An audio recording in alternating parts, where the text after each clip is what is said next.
Hi guys, welcome to Didi's Crafty Corner. My name is Diane and today we're going to start a tag. Are you ready?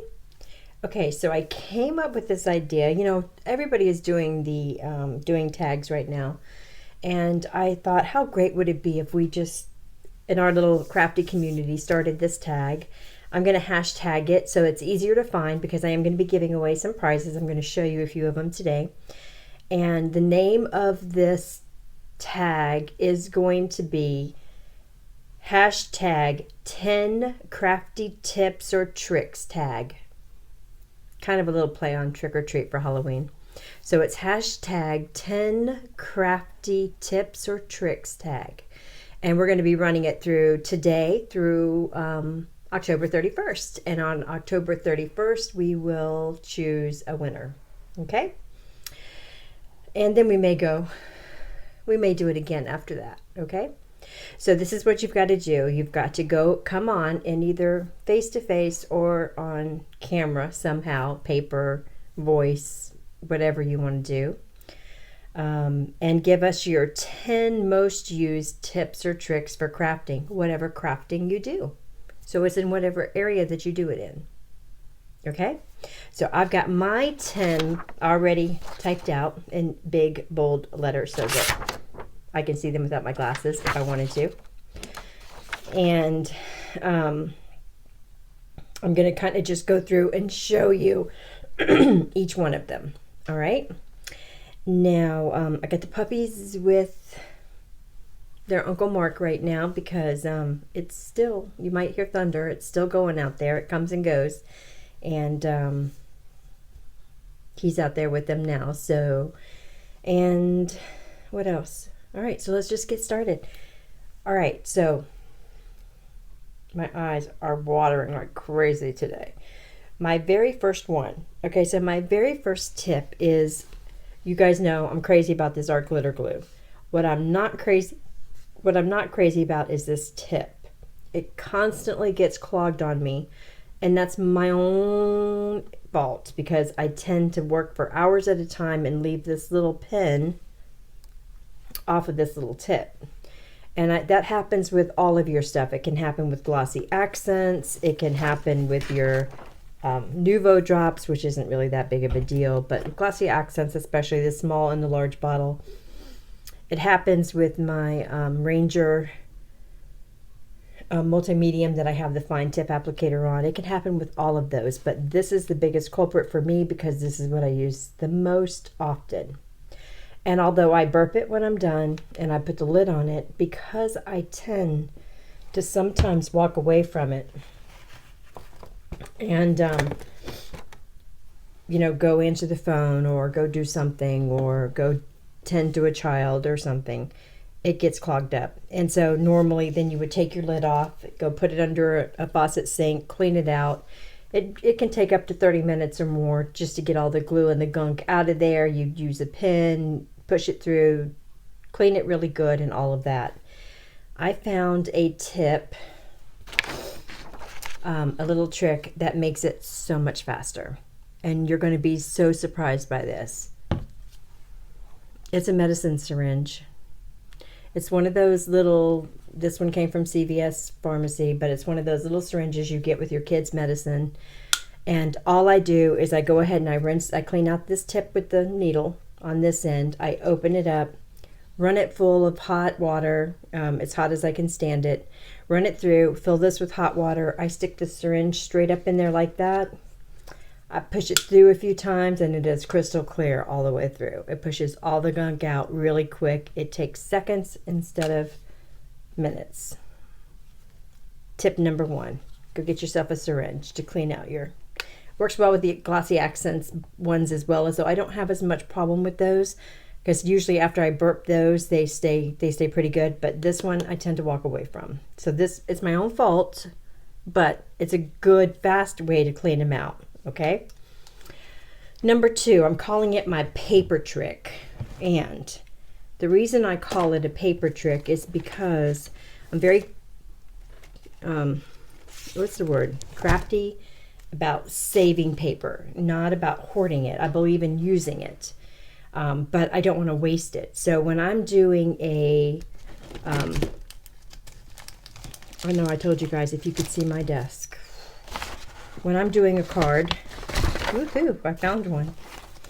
When I'm doing a card and I'm making a backing for a card, okay? So let's say I wanted to do a background. I'm going to put my white image on top. Oh, where's that card I just had? I just showed you guys. Because I did it for that one. And of course I can't find it.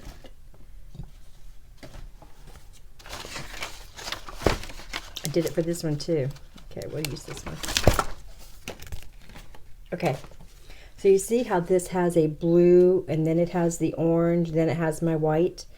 Okay, this blue piece down here does not always have to be a full blue piece, and I'm going to show you what I'm talking about that. The Christmas one I did just that way, but even though I just had that in my hot hands, I found it. Okay, there it is. All right. So this blue piece that you're looking at right here is actually just a frame. So I've taken my 6x6 paper and I've cut my frame out, and then that leaves me with this little piece of paper right here that I can still use on another project. Plus I'll be using part of this piece on the inside of the card, so nothing gets wasted. So instead of me using this whole sheet behind, like this, behind my card, which is what you would normally do, I now am only using this much behind my card, and then putting my panel on top of it. Let's see if I can, you see what I'm saying? Then I put my panel on top of it so that I'm only using this much paper, and I still have this entire little chunk of paper that I can do something with later. So I can get 2 cards out of that one 6x6 piece of paper. So I call it my paper trick, and that's how I've done this one. So usually if you see me with a white panel and then a piece of paper on the background, that piece of paper on the background is just a frame. And I've used that by putting 2 of my stitch frames together and making the frame the size that I need it, and then cutting out my panel with the smallest one so it just fits inside. Or you could prop it up with tape and make it, you know, hang out a little bit if you wanted to. So that's the paper trick. Number 3, when you're coloring your images or watercoloring your image, try to keep it to 2 or 3 colors, discussion ended. It just always makes the picture flow better if you stick to the same colors. You know, just try to keep your coloring to 3 colors and it looks a lot better. Number 4, you guys may already know this. If you don't, you should use this every chance you get. One of my favorite tools inside my crafting room is a magic eraser. And I use it everywhere in my house, really. I get them from the Dollar Tree. They're very inexpensive, and all I do is I just dampen it. I get it damp, and then anytime I get permanent ink, distress ink, alcohol markers, which alcohol markers are pretty easy to get off your skin anyway. But when I'm inky up, when you see my fingers and they're black as can possibly be because I've been distressing or inking all day long, or if I've used my permanent ink colors and I have ink all over me, the best way to get it off is just to use the magic eraser. It'll take all ink right off of your skin with no irritation whatsoever. And it even just a regular Sharpie. If you get Sharpie on your skin, or you get the white, when you're testing your white pen or your black gel pen or anything like that, you test it on your skin instead of on a piece of paper, and you just want to get it off quickly, I'm telling you, as you can see, that Sharpie right there. You just take your magic eraser, you rub it on there a few times, it's gone. Absolutely gone. And it works with every single ink I've ever tried. So it's perfect, and yet you're not rubbing your skin raw, you're not using a lot of chemicals. Dry erase marker. Works great on everything, by the way. Magic eraser, not dry erase. Magic eraser. Okay, tip number, I don't have them labeled. 5 maybe? Number 5. When you're using your which this one has been told before, you guys already know it, but it's been told 100 ways to do it, and I'm going to tell you the best way to do it according to me. When you're using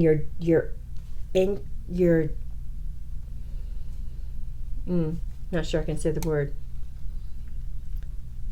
I can't say the word. Okay, when you're using your dies, and it's very hard to get the pieces out.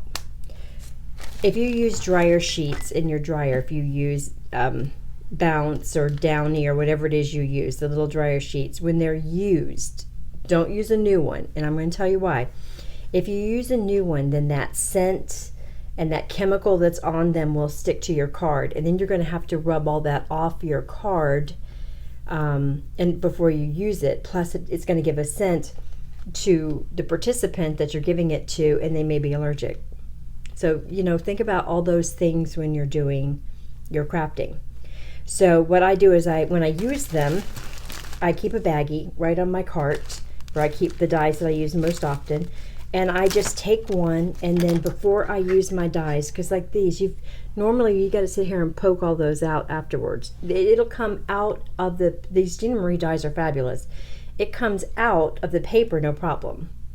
That's perfect, but it leaves some things in the dies, and that irritates me. I've gotten rid of so many dies in my crafty career so far because I cannot stand poking things out of the die. Just me. Those little polka dot ones that I love so much, they're an evil necessity, if you ask me. I love those dies. I would not get rid of them. I use them constantly, but I don't like poking those holes out of that die. This really helps. So all I do is I take a used dryer sheet, and I'll use this same dryer sheet over and over again. I do not run it through my die cutting machine. All I do is I take it, I fold it up a couple of times, and I rub it over the die just like this. 6 or 7 times on each side. Give it a good once over. Just like that. And then I go ahead and I put my paper on it and I run it through, and it's perfect almost every time. Maybe 2 or 3 pieces will stay in there, and that's it. I can handle that. All right, so dryer sheets, use dryer sheets. And as you can see, this can still be used again. So I just pop it right back in my bag. I keep my bag zip-locked, usually because I don't want dust or anything in there, or small little fingers getting a hold of it and sticking it in their mouth. Yeah, and so that works great on those hard to do dies.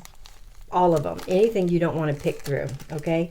Works really good on the sentiment dies as well. All right? What's next? Okay, this is just my own personal preference, but I'm going to tell you guys. Where is mine that's wet? It's right here. Okay, so for the first 2 years that I was crafting, I used baby wipes, which is what I also used some sort of a chamois at one time, but for the most part I used wipes, or I think at one time I was using hand sanitizer on my stamps. And then I would notice that I would get little fibers when I went to stamp. All the time I had fibers from the diaper wipes. The second I quit using diaper wipes on my stamps, my stamping became 100% better every time. I no longer ever get fibers on my stamped images, and I've gone back and cleaned every single stamp set that I've kept using a chamois. Now, I get mine from Lawn Fawn. I have 3 of them. I keep them in this little container right here with a little lid with a hole in it. And I have a couple I haven't used yet. You can get this same material on Amazon. So you don't have to buy a little one. You could just cut it up as you need it. Even though they look gross, they last a pretty long time, but they do start to wear out a little bit. But even when they do, that doesn't come off on your stamps. And it takes the ink off of your stamps really easily. Very little time, and it doesn't leave any fibers, any little hairs, any little debris on your stamp that's going to affect the next stamping. So just keep them semi-dry. Don't keep them soaking wet. You want to wring them out really good, especially if you're doing dual stampings, or you'll water down your ink and that'll run on your paper, so you don't want to do that. But so yeah, my tip is not to use diaper wipes, baby wipes, face wipes, any of those. They all do have fibers in them. They all do have little bitty fibers that will stick to your stamp, and it will affect your stamping.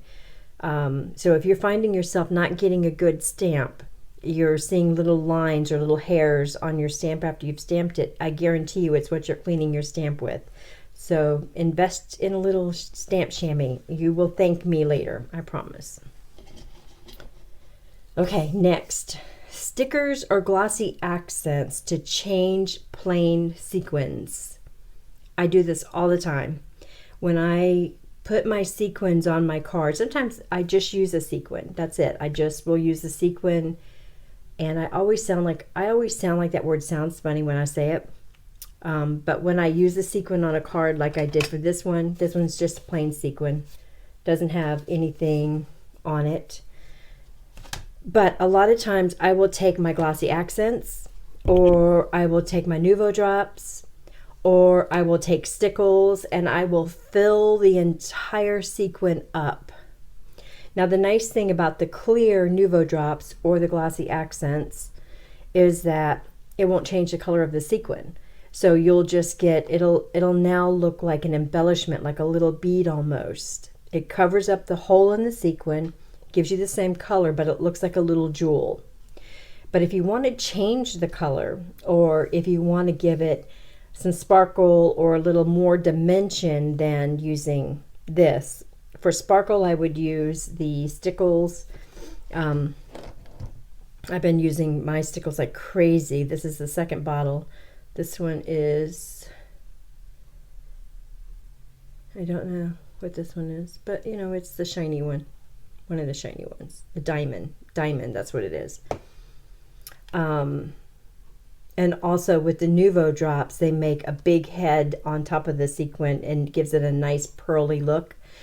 Super way to dress up your card, okay? The glossy accents goes in and fills it up and leaves it flat and leaves it see-through, but doesn't leave a hole in it, and it'll adhere it forever. It'll stay on there forever. So those are my tricks for sequins if you want to dress them up a little bit. Okay, let's see. Tip number 9. When you are finished with your inking, with any of your, when you're finished coloring your project or watercoloring your project, pencil, especially pencil, when you're coloring in colored pencils, go back and ink up your black line. Go back and intensify your black line, because a lot of times we color over the black line, especially with those waxy pencils, and it dulls the image. So go back and use some sort of a marker that isn't going to bleed into the paper. So I use a EK Success marker. I use a 0.03 or 0.01.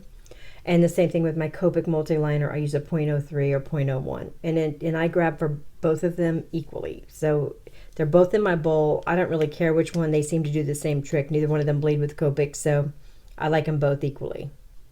And just go back over your image wherever it looks dull and brighten it up. Also, if you don't get a great stamped image, these are great. You just touch it up. It's perfect. You know, you don't have to go back and restamp it. And then number 10, don't throw away your projects until you finish them. Walk away from them if you have to. Set them down, walk away from it, but don't throw them away. Because I guarantee you're going to come back to it and be able to finish it another time and make it look wonderful. So don't get frustrated and throw them in the garbage. Just walk away, start another one, and come back to it. And I promise it's going to look pretty good. Okay, guys, those are my 10 tips and tricks. I cannot wait to hear what you have to say. And whatever field that you're doing. And I was hoping this wasn't going to be 20 minutes, but we are at 20 minutes. So I've decided to give away a little prize to go with this. One of the things is not here yet, so I can't show it, and I'm not going to tell you what it is anyway. So, but here's some of what you can win. Okay, so we're going to do the drawing on October 31st. I'm not really a Halloween person, but I figured tips and tricks, Halloweenish, that's what we're going to do. All right. So get your video up, and then I'm going to do a part 2 to this for November, so stay tuned for that. So this is what you can win. I decided I've got a new love. Gina K Designs pattern paper. It doesn't come in a pad, it comes loose, but it comes in a package. So I've got 3 different ones. The first one is called Season's Greetings. And those are all the papers that are in that one. I'm not going to open them up, guys, because they're brand new. I do have a set myself that I've been using. I just don't know where they are, but these are the ones that haven't been opened yet. So that's how that looks. Now the thing about her paper is it's actually a little glossy, so it's much different than most of the pattern paper that we use, and I love it. I love it. Her paper is superb, super fun. So this one's called Season's Greeting, and it's her Designs Pure Luxury paper. All right, so that's number 1. Number 2 is the Gina K Designs Sun Kissed Autumn paper. Can I just say, oh Lord, you're gonna love this one. Look, trying to get you out of the glare. Do you see that? It's beautiful. It's beautiful. I've already used a couple of mine. I love this paper, love it. And then the next one is a little more traditional maybe, and it's called Grateful Heart. It's a little bit darker maybe, if you will, but it's a little more traditional. Absolutely beautiful. So that's the third one. Isn't it pretty? And then a package of the, I have one of these myself. I just showed it in the haul video, but I got 2. Lucy's from Lucy's Cards, Little Things, The Color of Fall. Now, I really like the oranges and the fall colors in there. I thought it maybe had a little too much gold. They're both pretty much the same. Wherever mine is down here underneath all this mess. I wonder if one has less gold than the other, though. I think it's just the way the gold lays, you know, once you, here it is. No, they both. Yeah, so I think because the gold, the stars, the little bits and bobs that are gold or littler, they just kind of flow to the edge of the paper maybe. They stick to the paper. So anyway, you're going to win that. And then there's one other thing, but it's not here yet. It's just a little thing. But so that's going to be the giveaway package. So if you're interested in this, it is again called the, now I need my glasses.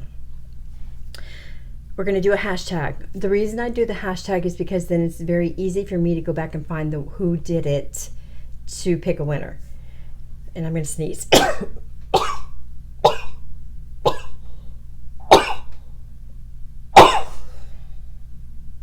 I'm sorry.